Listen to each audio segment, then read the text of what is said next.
اعوذ باللہ السمیع العلیم من الشیطان الرجیم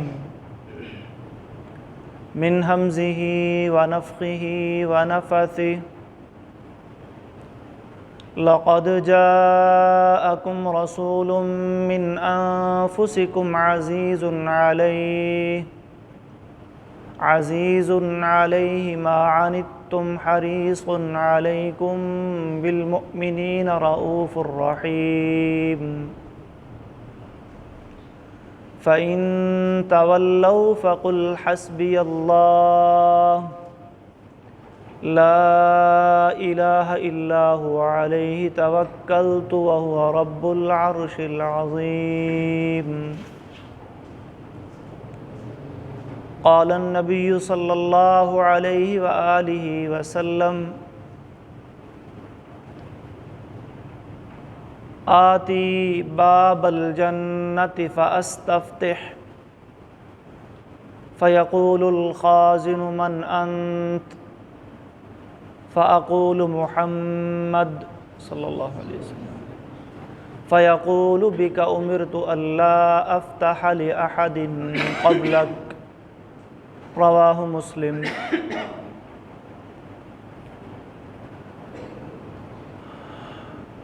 اللہ رب العالمین نے دنیا میں جتنے بھی انبیاء، رسل، پیغمبر مبعوث فرمائے ہیں وہ اپنی قوموں اور اپنی امتوں کے خیر خواہ ہوتے ہیں۔ ان کا کوئی ذاتی مفاد نہیں ہوتا، صرف اللہ کی رضا اور خوشنودی کے لیے اخلاص کے ساتھ اللہ کی طرف بلانے والے، اللہ کی طرف دعوت دینے والے اور انسانوں تک اللہ کا پیغام پہنچانے والے ہوتے ہیں۔ خاتم النبیین جناب محمد الرسول اللہ صلی اللہ علیہ وآلہ وسلم کی بعثت بھی اسی مقصد کے لیے ہوئی۔ انسانیت ظلمت و ضلالت کے اندر ڈوبی ہوئی تھی، ہر طرف گمراہی اور تاریکی اور فساد تھا۔ ظہر الفساد فی البر والبحر، یہ فساد خشکی، سمندر، فضاؤں میں، انسانوں کے ذہنوں میں، معاشروں میں، ہر جگہ تھا۔ ایسے میں اللہ رب العالمین نے آپ صلی اللہ علیہ وسلم کو مبعوث کیا اور امت پر عظیم احسان فرمایا۔ لقد من اللہ علی المؤمنین اذ بعث فیہم رسولا، اللہ نے مومنوں پر احسان فرمایا کہ ان میں ایک رسول بھیجا، اور اسی آیت کے آخر میں فرمایا وَإِن كَانُوا مِن قَبْلُ لَفِي ضَلَالٍ مُبِينٍ، آپ کی آمد سے پہلے وہ واضح گمراہی کے اندر تھے۔ رسول اللہ صلی اللہ علیہ وسلم نے بھی اپنی دعوت کا آغاز قولوا لا الہ الا اللہ تفلحون سے فرمایا کہ لوگو لا الہ الا اللہ کا اقرار کر لو، اس کو سمجھ لو، باطل اور جھوٹے معبودوں کی نفی کر دو، ایک اللہ کے سامنے جھکنے والے، ایک اللہ کی عبادت کرنے والے بن جاؤ، تفلحون، تو کامیابی، کامرانی تمہارے قدم چومے گی۔ نبی اکرم صلی اللہ علیہ وسلم نے اللہ کا پیغام دل میں درد رکھ کے اپنی امت تک پہنچایا۔ آپ صلی اللہ علیہ وسلم کے دل میں امت کی ہدایت کا اور اپنی امت کی آخرت میں کامیابی کا درد بہت زیادہ تھا، یہاں تک کہ اللہ تبارک و تعالی نے قرآن مجید کی اس آیت میں ہمارے سامنے یہ بات واضح فرمائی ہے، لَقَدْ جَاءَكُمْ رَسُولٌ مِّنْ أَنفُسِكُمْ، یقیناً بلا شبہ تمہارے پاس ایک رسول آئے ہیں من انفسکم، جو تم ہی میں سے ہیں، عزیز علیہ ما عنتم، تمہیں مشکل میں ڈالنا، مشقت میں ڈالنا، تمہیں کسی تنگی میں مبتلا کرنا، یہ ان کو اچھا نہیں لگتا، ان پر گراں گزرتا ہے، ان کو ناگوار لگتا ہے کہ میری امت کسی مشکل میں پڑے۔ اسی لیے رسول اللہ صلی اللہ علیہ وسلم بہت سارے مقامات میں آپ نے یہ بات ارشاد فرمائی ہے، لولا ان اشق علی امتی، اگر میں اس چیز کو اپنی امت کے لیے دشوار اور مشکل نہ سمجھتا تو یہ حکم بھی میں ان کو دے دیتا، لیکن یہ حکم میری امت کے لیے اس پر عمل کرنا مشکل ہو جائے گا۔ لولا ان اشق علی امتی لامرتہم بالسواک، صحیح بخاری کی حدیث ہے، میں انہیں مسواک کا حکم دیتا، ہر وضو ہر نماز کے ساتھ مسواک فرض ہو جاتی، اگرچہ اس کے سنت ہونے میں، اس کے مستحب ہونے میں کوئی شک نہیں ہے، لیکن اگر رسول اللہ صلی اللہ علیہ وسلم اس کا حکم دے دیتے تو پھر یہ کیا ہو جانی تھی؟ یہ فرض ہو جانی تھی، اور پھر ہمارے لیے مشکل ہو جانا تھا۔ صحیح بخاری میں یہ ایک حدیث ہے، ایک دفعہ رسول اللہ صلی اللہ علیہ وسلم عشاء کی نماز لیٹ کر دیتے ہیں، لوگ انتظار میں بیٹھے ہیں، رسول اللہ نماز پڑھانے کے لیے نہیں نکلے، رات کا کافی سارا حصہ گزر گیا، تقریباً آدھی رات منتصف اللیل کا وقت ہو گیا، پھر آپ آئے اور صحابہ کرام سے مخاطب ہو کے ارشاد فرمایا کہ اس وقت اس روئے زمین پر تمہارے علاوہ کوئی نماز کا انتظار نہیں کر رہا، اور اگر میری امت کے لیے مشکل نہ ہوتا تو میں عشاء کی نماز اس وقت پہ کرواتا، آدھی رات کے وقت، لیکن یہ کیا ہو جائے گا؟ امت کے لیے مشکل ہو جائے گا، لہٰذا میں ایسا نہیں کروں گا۔ عشاء کو وہی ایک حدیث آتی ہے سنن ترمذی میں کہ تیسری رات کا چاند جب غروب ہوتا تو وہ وقت رسول اللہ صلی اللہ علیہ وسلم کا عام روٹین کے مطابق عشاء کی جماعت کروانے کا ہوتا۔ یہ تقریباً پونے 2 گھنٹے، 2 گھنٹے کا، سوا 2 گھنٹے کا یہ فاصلہ جو ہے وہ مغرب اور عشاء کے درمیان رسول اللہ صلی اللہ علیہ وسلم رکھتے تھے۔ اور بے شمار ایسی احادیث ہیں جن سے پتہ چلتا ہے کہ نبی کریم صلی اللہ علیہ وسلم اپنی امت کو مشکل میں نہیں ڈالنے دیتے تھے۔ بس اوقات صحابہ کرام سوال کچھ زیادہ کر لیتے، صحیح بخاری کی حدیث ہے، فرمایا ذرونی ما ترکتکم، جب تک میں تمہیں چھوڑے رکھوں تم بھی مجھے چھوڑ دو، خام خواہ کے سوال نہ کرو۔ فإنما أهلك من كان قبلكم كثرة سؤالهم واختلافهم على أنبيائهم، تم سے پہلے لوگ اسی لیے ہلاک ہو گئے کہ وہ نبیوں سے سوال بہت کرتے تھے، اور جب سوال کا جواب مل جاتا تو پھر عمل کرنے کی بجائے انبیاء سے اختلاف شروع کرتے۔ تو جو حکم اللہ کی طرف سے آئے گا، نبی صلی اللہ علیہ وسلم پر وحی آئے گی، آپ کو بتا دیا جائے گا۔ صحیح مسلم کی ایک حدیث میں نبی کریم صلی اللہ علیہ وسلم نے کثرت سوال کو ناپسند کیا ہے، فرمایا ان اللہ یرضی لکم ثلاثا ویسخط لکم ثلاثا، اللہ 3 باتوں کی وجہ سے تم پہ راضی ہوتے ہیں۔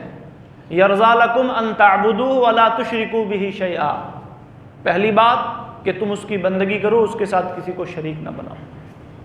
دوسری بات وَأَن تَنَاصَحُوا مَن وَاللَّهُ اللَّهُ أُمُورَكُمْ، جو تمہارے امیر ہیں، حکام ہیں، جن کے تم مامور ہو، ان کی خیر خواہی کرو۔ اور تیسری بات وَأَن تَعْتَصِمُوا بِحَبْلِ اللَّهِ، اللہ کی رسی کو مضبوطی سے مل کر تھام لو۔ اور جن باتوں سے ناراض ہوتے ہیں اللہ، وہ کون سی ہیں؟ جن کو ناپسند کرتے ہیں وہ کون سی ہیں؟ فرمایا، ایک حدیث کے الفاظ ہے یسخط لکم، ایک جگہ فرمایا یکرہ لکم، قیل وقال، لا یعنی اور فضول باتیں، وکثرت السؤال، اور سوال بہت زیادہ کرنا، وَإِضَاعَةَ المال، اور اللہ نے اگر کسی کو مال دیا ہے تو اس کو ضائع کرے، یہ بھی اللہ کو اور اللہ کے نبی کو پسند نہیں۔ تو عزیز علیہ ما عنتم، اللہ نے آپ صلی اللہ علیہ وسلم کے دل میں امت کا اتنا درد پیدا کیا کہ آپ امت کی مشکل کو برداشت نہ کرتے تھے۔ اسی لیے اللہ تبارک و تعالی نے قرآن میں فرمایا لعلک باخع نفسک علی آثارہم ان لم یؤمنوا بہذا الحدیث اسفا، سورہ کہف میں فرمایا کہ آپ تو اپنے آپ کو ہلاک کر لیں گے۔ بس اوقات پریشان ہو جاتے تھے کہ میری یہ قوم، میری یہ امت عقیدہ توحید کو قبول کرنے کی طرف کیوں نہیں آ رہی، یہ جہنم کے ایندھن بنتے چلے جا رہے ہیں۔ اللہ نے تسلیاں دی، انک لا تہدی من احببت ولکن اللہ یہدی من یشاء، آپ جسے چاہیں اسے ہدایت نہیں دے سکتے، لیکن ہدایت اسی کو ملے گی جسے اللہ دینا چاہیں گے۔ اور بھی کئی قرآن کریم کے مقامات ہیں جن میں اللہ تبارک و تعالیٰ نے یہ بات سمجھا کر آپ کو حوصلہ دیا ہے۔ اس سے اندازہ ہوتا ہے کہ نبی کریم صلی اللہ علیہ وسلم کے دل میں امت کی خیرخواہی اور امت کے لیے درد، تڑپ اور جذبہ کس قدر زیادہ تھا، کس قدر حریص تھے وہ اس بات کے کہ میری امت ہدایت کے اوپر آ جائے، میری امت صراط مستقیم کے اوپر آ جائے۔ بعض دفعہ صحابہ کرام نبی صلی اللہ علیہ وسلم کے پاس آ کے کہتے جی فلاں لوگ تو ایمان لانے والے نہیں ہیں، ان کے لیے تو آپ بس بد دعا ہی کر دیں۔ قبیلہ دوس کے ایک صحابی طفیل بن عمر الدوسی رضی اللہ تعالیٰ عنہ اسلام قبول کرتے ہیں، واپس جاتے ہیں، اپنی قوم کو جا کے دعوت دیتے ہیں، قوم نہیں قبول کرتی، برا سلوک کرتی ہے۔ آ کے اللہ کے رسول سے کہتے ہیں جی وہ تو ایمان نہیں لائیں گے، وہ بڑے سخت ہیں، وہ ایسے ہیں، وہ ایسے ہیں، آپ ان کے لیے بد دعا فرما دیں، لعنت کر دیں ان پر۔ رسول اللہ صلی اللہ علیہ وسلم نے دعا کی اللہم اہد دوسا وأت بہم، اے اللہ قبیلہ دوس کو ہدایت دے دے اور ان کو اسلام لانے کی توفیق دے کر میرے پاس لے آ۔ اور پھر اسی قبیلہ دوس میں سے ایک نوجوان صحابی جنہیں آج ہم سیدنا ابو ہریرہ رضی اللہ تعالیٰ عنہ کے نام سے یاد کرتے ہیں، وہ آتے ہیں سن 6 ہجری کے آخر اور 7 کے شروع میں مسلمان ہوتے ہیں، رسول اللہ صلی اللہ علیہ وسلم کی صحبت اختیار کرتے ہیں اور حافظ الحدیث بن جاتے ہیں۔ صحابہ کرام میں سب سے زیادہ حدیثوں کو حفظ کرنے والے اور آگے بیان کرنے والے کا اعزاز سیدنا ابو ہریرہ رضی اللہ تعالیٰ عنہ کے حصے میں، اور یہ اسی قبیلہ دوس سے تعلق رکھتے ہیں۔ امت کے لیے خیرخواہی کا جذبہ اور امت کے لیے تڑپ اور درد کی ایک مثال یہ بھی دیکھیے کہ مکہ کے اندر آپ طائف کی بستی میں تشریف لے جاتے ہیں دعوت کے لیے، دیکھا کہ مکہ والے تو دعوت قبول نہیں کر رہے، قریب ایک اور چھوٹی سی بستی شہر ہے طائف، وہاں جا کے میں دعوت دیتا ہوں لوگوں کو، شاید وہ لوگ میری بات سن لیں۔ لیکن طائف کے لوگوں نے نبی صلی اللہ علیہ وسلم کے ساتھ مکہ کے لوگوں سے بھی زیادہ برا سلوک کیا، اتنا برا سلوک کیا کہ سیدہ عائشہ رضی اللہ تعالیٰ عنہ بیان کرتی ہیں ایک دفعہ میں نے رسول اللہ صلی اللہ علیہ وسلم سے پوچھا اللہ کے رسول کیا آپ کی زندگی میں غزوہ احد سے بھی زیادہ کوئی سخت وقت آیا ہے؟ غزوہ احد بھی ایک بڑا سخت امتحان کا وقت تھا، جس میں صحابہ کرام رضی اللہ عنہم اجمعین کی کثیر تعداد شہید ہوئی، بہت سے زخمی ہوئے۔ آپ کے چچا کو بھی اسی غزوہ میں شہادت ملی، سیدنا حمزہ کو۔ آپ خود زخمی ہوتے ہیں، آپ کے سر پہ زخم لگتا ہے، آپ کا ایک رباعی دانت یہ ٹوٹتا ہے، اور عائشہ انہی سختیوں کو دیکھ کر سوال کرتی ہیں کہ اتنی سختیاں آپ پر، یا اتنی پریشانی کی کیفیت آپ پر غزوہ احد میں آئی ہے، کیا اس سے بھی زیادہ سخت دن آپ کی زندگی میں کوئی آیا ہے؟ فرمایا عائشہ ہاں، ایک اور دن بھی ہے۔ اور آپ نے وہ پھر طائف والا واقعہ سیدہ عائشہ کو سنایا کہ جب میں طائف کی بستی میں گیا اور وہاں کے سرداروں اور نوجوانوں سے، لوگوں سے میں نے بات کرنے کی کوشش کی، ان کے سامنے دین کی دعوت پیش کی، تو انہوں نے میری بات تک سننے سے انکار کر دیا۔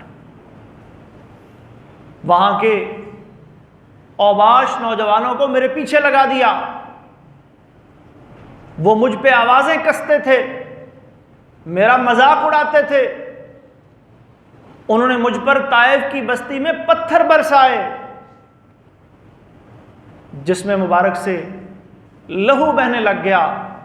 تو وہ دن غزوہ احد سے بھی میرے لیے زیادہ سخت امتحان والا اور صبر والا دن تھا۔ تو جب یہ سارا واقعہ رونما ہو گیا، آسمانوں سے اللہ رب العالمین نے ملک الجبال کو بھیجا کہ جائیں اور میرے نبی کو حوصلہ دیں اور ان سے پوچھیں کہ اگر آپ چاہیں تو یہ طائف کی پہاڑیاں ہی اٹھا کر ان کے سروں پہ پٹک ڈالوں اور انہیں ہلاک اور تباہ و برباد کر دوں۔ رسول رحمت صلی اللہ علیہ وسلم جواب دیتے ہیں نہیں، میں تو ان کی ہدایت کے لیے دعا گو ہوں۔ اللہم اغفر لقومی فإنہم لا يعلمون، اے اللہ میری قوم کو معاف کر دے، یہ جانتے نہیں ہیں۔ میں تو یہ امید لگا کے بیٹھا ہوں کہ اگر یہ نہیں تو اللہ ان کی آئندہ نسلوں میں ایسے لوگ پیدا فرمائے گا جو اسلام کو قبول کریں گے، جو اسلام کی دعوت کو قبول کر کے لبیک کہیں گے اور یہاں اسلام کا پرچم لہرائے گا۔ تو نبی صلی اللہ علیہ وسلم امت کے لیے اتنا درد رکھنے والے تھے، امت کی اس قدر خیر خواہی کرنے والے تھے کہ راتوں کو اللہ رب العالمین سے جب دعائیں مانگتے ہیں، صحیح مسلم کی ایک حدیث ہے کہ نبی صلی اللہ علیہ وسلم ایک دفعہ بہت زیادہ رو رہے ہیں، ان تعذبہم فإنہم عبادک وإن تغفر لہم فإنک انت العزیز الحکیم۔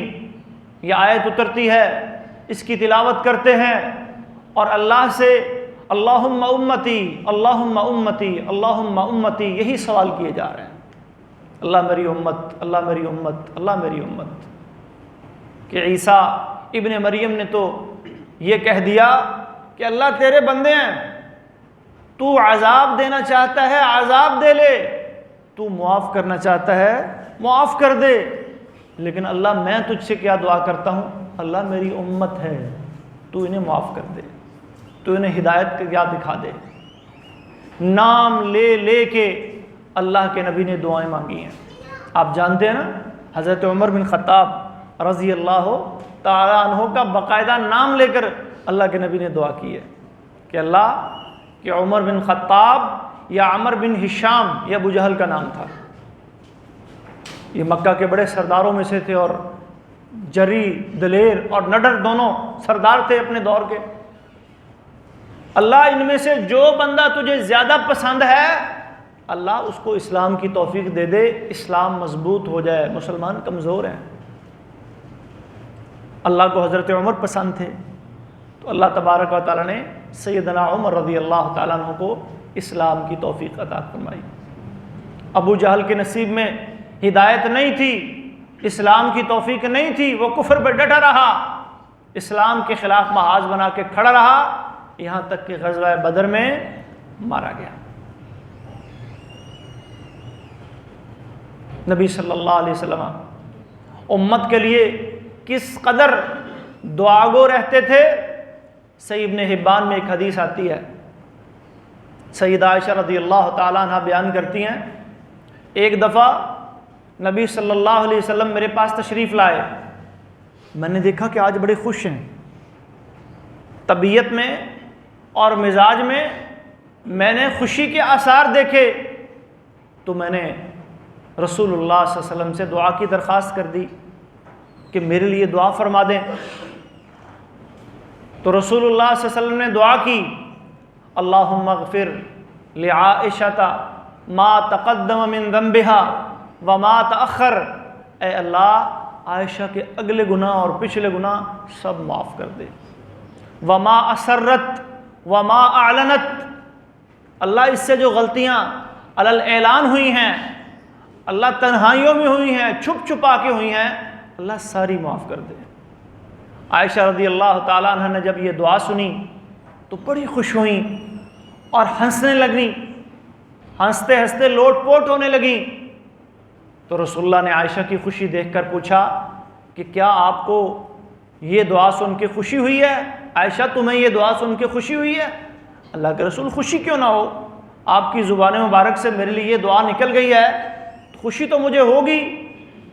تو نبی صلی اللہ علیہ وسلم فرمانے لگے، واللہ انہا دعوتی لامتی فی کل صلاۃ، اللہ کی قسم میں اپنی امت کے لیے ہر نماز میں یہی دعا کرتا ہوں، میں اپنی امت کے لیے ہر نماز میں یہی دعا کرتا ہوں کہ میری امت کے اگلے پچھلے گناہ، ان کے ظاہراً خفیتاً باطناً کی ہوئی غلطیاں اللہ تو معاف فرما دے۔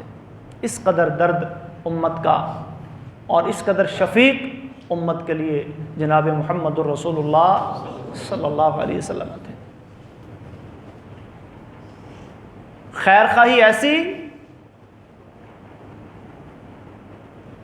مکہ کے اندر، مدینہ کے اندر زندگی کے آخری لمحات تک امت کو تعلیم و تربیت، دعوت، امر بالمعروف و نہی عن المنکر کا فریضہ سر انجام دیتے ہوئے دنیا سے گئے۔ زندگی کا آخری دن اٹھائیں، زندگی کے آخری کلمات کو سنیں آپ، اس میں بھی یہی درد ہے۔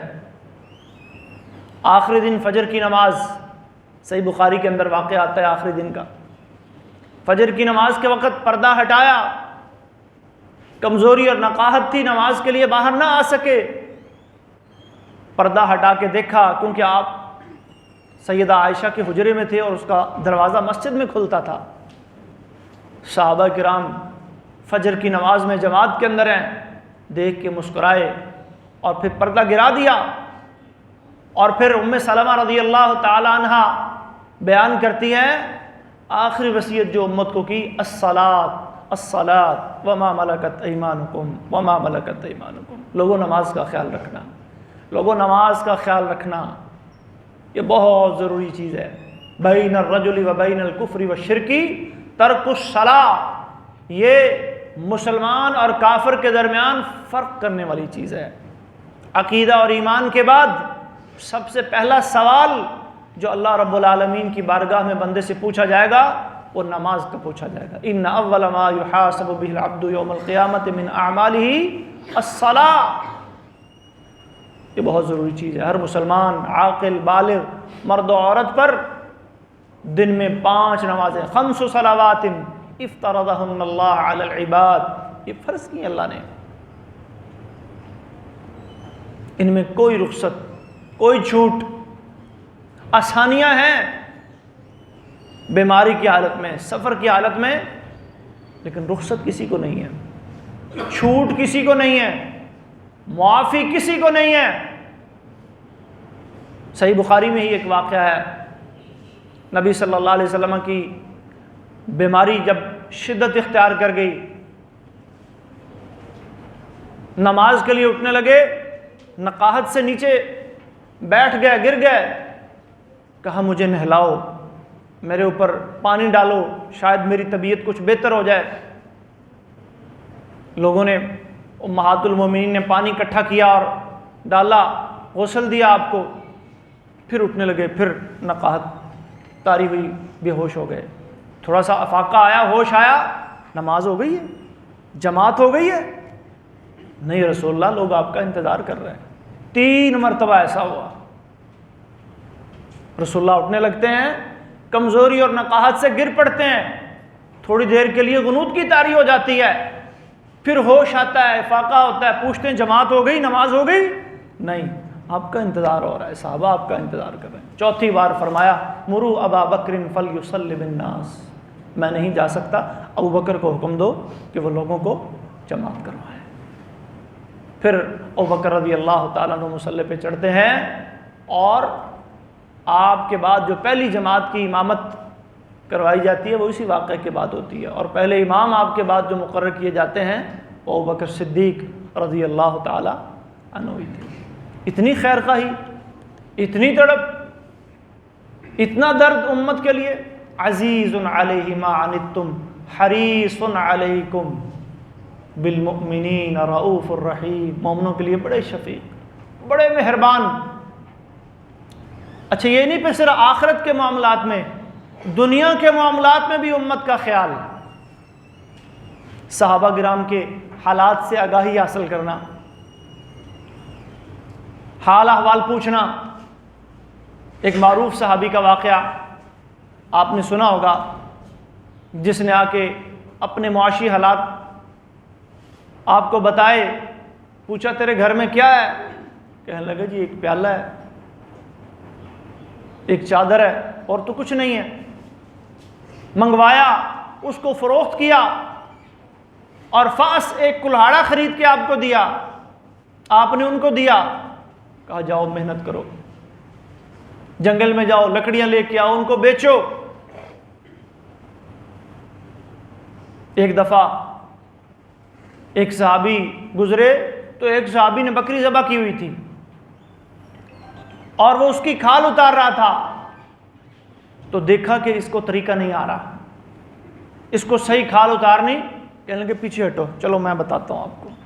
خود آگے بڑھے، نماز کے لیے جا رہے تھے، راستے میں وہ مل گیا صحابی آپ کا، جو بکری ذبح کر کے اس کی کھال اتار رہا تھا۔ آپ نے بازو اوپر کیے اور بکری کی کھال صحیح طرح اتار کے اس کو بتا بھی ایسے اتارو۔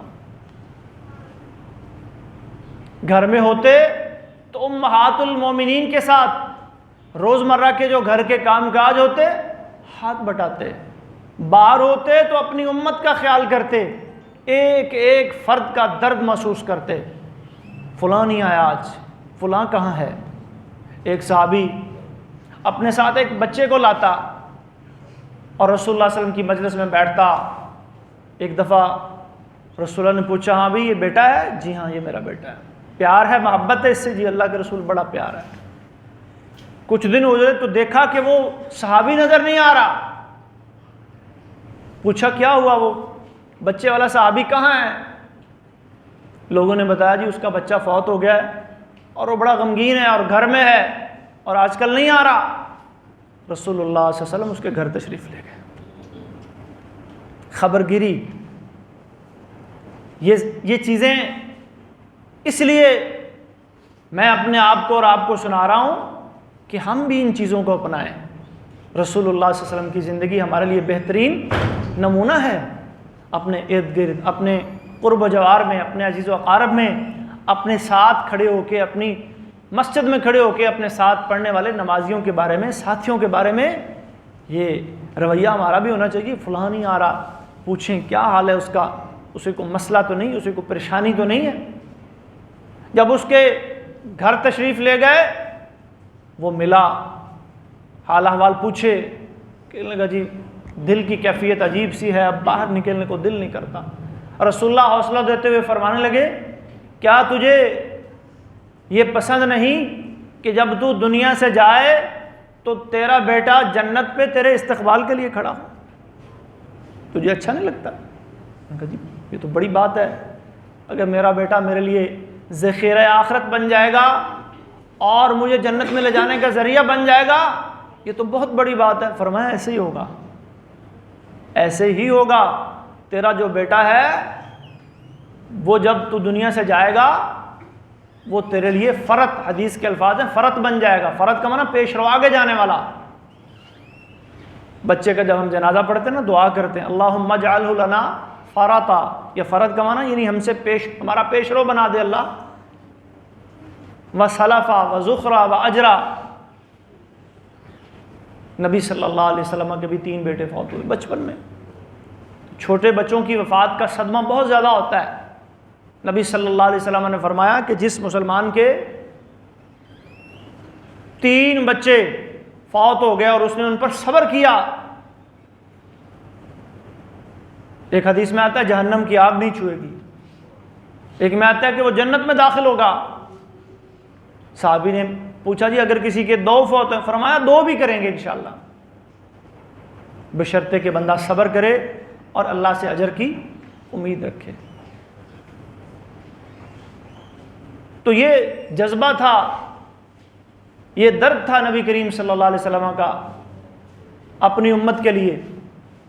اور پھر دنیا سے جاتے جاتے مستقبل کے خطرات اور خدشات کے بارے میں بھی امت کو آگاہ کر گئے کہ لوگوں فتنے آئیں گے، آزمائشیں آئیں گی، میرے بعد تم اختلافات اٹھتے ہوئے دیکھو گے، دجال کا فتنہ آئے گا، اس کی ساری تفصیلات بتا دی، اس سے کیسے بچنا ہے۔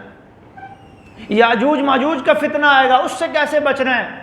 شہوات کے فتنے، شبہات کے فتنے، پہلی قوموں کی بیماریوں کے بارے میں بتا، ان میں یہ بیماری تھی، ان میں یہ مرض تھی، اس کا یہ بچاؤ ہے، اس کا یہ توڑ ہے، جس کا خلاصہ یہی ہے کہ کتاب اللہ اور سنت رسول سے چمٹے رہنا،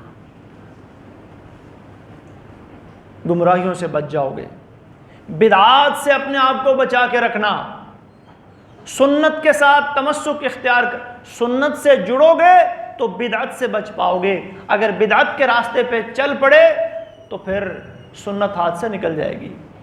علیکم بسنتی وسنت الخلفاء الراشدین ایاکم ومحدثات الامور، نئے نئے کاموں سے بچنا۔ لوگ کہتے ہیں نا جی کیا حرج ہے، اس میں گناہ کیا ہے، اس میں حرج ہی کیا ہے؟ سب سے بڑا حرج یہی ہے محترم بھائیوں کہ جو طریقہ محمد الرسول اللہ صلی اللہ علیہ وسلم نے نہیں اپنایا، نہیں کر کے دکھایا، صحابہ نے اس کو آپ سے روایت نہیں کیا، وہ طریقہ بدعت کہلائے گا۔ دین کے اندر دنیا کی بات نہیں ہو رہی۔ کئی لوگ اعتراض کرتے ہیں جی یہ لاؤڈ سپیکر بھی تو بدعت ہے، یہ فلاں چیز بھی تو بدعت ہے، ایسے اٹکل پچو مارتے ہیں۔ من احدث فی امرنا ھذا، دینی معاملات میں کسی قسم کا اضافہ بدعت کہلائے گا۔ انتم اعلم بامور دنیاکم، جہاں تک دنیا کی بات ہے رسول اللہ فرماتے تم زیادہ بہتر جانتے ہو بھائی۔ اور دنیا آپ دیکھتے ہیں دن بدن ترقی کر رہی ہے، آگے سے آگے بڑھ رہی ہے۔ پچھلی صدی، اس سے پچھلی صدی دیکھ لیں، دنیا ترقی کی طرف بڑھ رہی ہے۔ دنیاوی معاملات ہے، چلیں گے، لیکن جہاں تک دین کی بات ہے، شریعت کی بات ہے، آخرت کی کامیابی کی بات ہے، اس کا دار و مدار اللہ تعالیٰ کے احکامات اور محمد الرسول اللہ صلی اللہ علیہ وسلم کے طریقے کے اندر چھپا ہوا ہے۔ یہ تو تھی آپ کی وہ تڑپ، آپ کا وہ جذبہ، آپ کا وہ درد جو اس دنیا میں آپ اپنی امت کے لیے، آخرت میں کیا تڑپ ہوگی آپ کی؟ سب سے پہلے تو آپ نے امت کے اندر آخرت کی سوچ اور فکر کو بیدار کیا اور بتلایا اللہم لا عیش الا عیش الآخرہ، کہ اصل زندگی آخرت کی زندگی ہے۔ یہ دنیا عارضی ہے، فانی ہے، ختم ہونے والی ہے، دنیا آخرت کا کوئی مقابلہ نہیں ہے۔ مت دنیا فی الآخرہ الا مثل ما یجعل احدکم اصبعہ فی الیم فلینظر بما یرجع، اتنی حیثیت بھی دنیا کی نہیں ہے آخرت کے مقابلے میں کہ اگر کوئی انگلی اپنی سمندر میں ڈالے اور اٹھائے تو جو پانی لگتا ہے نا جی، تھوڑی سی جو انگلی میں تری آتی ہے، اللہ کے ہاں آخرت کے مقابلے میں دنیا کی حیثیت بھی نہیں ہے۔ صحیح مسلم کی ایک حدیث میں فرمایا لو کانت الدنیا تعدل عند اللہ جناح بعوضہ، مچھر کے پر کے برابر بھی حیثیت نہیں ہے۔ اگر مچھر کے پر کے برابر بھی دنیا کی حیثیت اللہ کے ہاں آخرت کے مقابلے میں ہوتی، ما سقا کافرا منہا شربۃ ماء، تو کسی کافر کو پینے کے لیے پانی کا ایک گھونٹ بھی اللہ اس دنیا سے نہیں دیتے، کیونکہ اس کی بھی ویلیو ہے۔ تو اصل کامیابی آخرت کی کامیابی ہے، اور اس پر امت کو کھڑا کیا، تیار کیا۔ اور پھر جنت اور جہنم کی ساری تفصیلات کتاب و سنت میں، اللہ کے کتاب جو قرآن میں آئیں وہ بھی سامنے رکھی وحی کی صورت میں، اور صرف تعلیمات ہی نہیں بلکہ معراج کے موقع پہ جب جنت و جہنم کا مشاہدہ کر کے آئے، سیر کر کے، تو بتایا لوگوں جنت ایسی ہے، جہنم ایسی ہے، سود خور کا یہ انجام ہے، جھوٹ بولنے والے کا یہ انجام ہے، زانی کا یہ انجام ہے، قرآن کی تلاوت کرنے والے کی آواز جنت میں مجھے سنائی دی، بابوزو رہنے والے بلال کے جوتوں کی چاپ میں نے جنت میں سنی، ام سلیم کا محل دیکھا، عمر کا محل دیکھا، جنت کی یہ نعمتیں میں دیکھ کے آیا ہوں۔ صلاۃ الکسوف میں ایک خوشہ پھلوں کا نظر آیا، آگے بڑھنے توڑنے کے لیے فرمایا توڑ لیتا، دنیا ختم ہو جاتی لیکن وہ خوشہ ختم نہ ہوتا۔ پھر جہنم کا منظر دکھائی دیا، اتنا خوفناک، اتنا ہولناک اور اتنا ہیبتناک منظر میں نے آج تک نہیں دیکھا۔ یعنی اپنی مشاہدہ بتایا امت کو، پھر حوصلے بھی دیے، تسلیاں بھی دیں کہ وہاں حوض کوثر بھی ہوگا اور میں وہاں کھڑا ہوں گا اور اپنی امت کے افراد کو پہچان لوں گا۔ کہاں سے پہچانوں گا؟ من آثار الوضو، وضو کے نشانات سے پہچانوں گا۔ غرب محجلین، ان کی پیشانیاں بھی روشن ہوں گی، ان کے بازو بھی روشن ہوں گے، ان کے پاؤں بھی روشن ہوں گے۔ تو وضو کون کرتے ہیں بھائی؟ جو نماز پڑھتے ہیں۔ پھر نماز کی بات آ گئی، ایک بار جس کو میں حوض کوثر سے پانی پلا دوں گا، قیامت کے 50,000 سال کے طویل دن میں اس کو دوبارہ پیاس نہیں لگے گی، اس کا چہرہ جگمگا اٹھے گا، چمک اٹھے گا، چہرے سے پریشانی کا اور گرد و غبار کا خاتمہ ہو جائے گا حوض کوثر کا پانی پینے سے ہی۔ پھر شفاعت کبریٰ بھی میں ہی کروں گا، حساب و کتاب بھی میری سفارش سے ہی اے میری امت کے لوگوں شروع ہوگا۔ اور یہاں پھر دیکھیے کہ یہاں بھی اپنی امت کو مقدم کیا۔